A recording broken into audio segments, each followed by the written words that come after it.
ব্রেকফাস্টে বানিয়েছিলাম egg sandwich. তার জন্য আমি এখানে 3টে ডিম সেদ্ধ করে খুব ভালো করে এগুলোকে কেটে নিচ্ছি একদম ছোট ছোট পিস করে। তারপর কেটে নেওয়া হয়ে গেলেই শসার টুকরো দিয়ে দেবো ওপর থেকে, কুচনো পেঁয়াজ দিয়ে দেবো, আর দিয়ে দেবো কিছুটা কুচনো কাঁচা লঙ্কা। আর অবশ্যই যেটা দরকার সেটা হচ্ছে মেয়োনিজটা দিয়ে তারপর আমি ওপর থেকে একটু গোলমরিচ ছড়িয়ে দিলাম, আর দেবো পরিমাণ মতো নুন। সব কিছু দিয়ে এবার খুব ভালো করে এগুলোকে মিক্সড করে নিতে হবে। এরপর আমি একটা ব্রেড নিয়েছি, আর ব্রেডের চারদিক তোমরা কেটে নেবে। এরপর একটা ব্রেডের মধ্যে চামচের সাহায্যে আমি ডিমের পুরটা দিয়ে দিয়েছি এবং তারপর আরেকটা ব্রেড দিয়ে এরমভাবে রেখেছি। তো এইভাবে স্যান্ডউইচগুলো মেক করতে হবে এবং তারপর কড়াইয়ে তোমরা বাটার বা ঘির সাহায্য ওটা সেঁকতে পারো।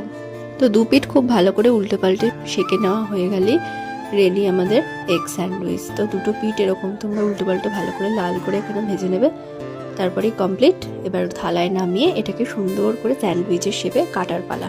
তো এইরকমভাবে ছুরি দিয়ে দুটো দিক কেটে নিতে হবে ট্রায়াঙ্গেল শেপ করে। একখানা কেটে নিয়েছি আমি, তারপরে আরও একটা দেখো এরকমভাবে কেটে নিচ্ছি। আর ভেতরটা যদি তোমরা চিজ দাও তাহলে আরও ভালো লাগবে।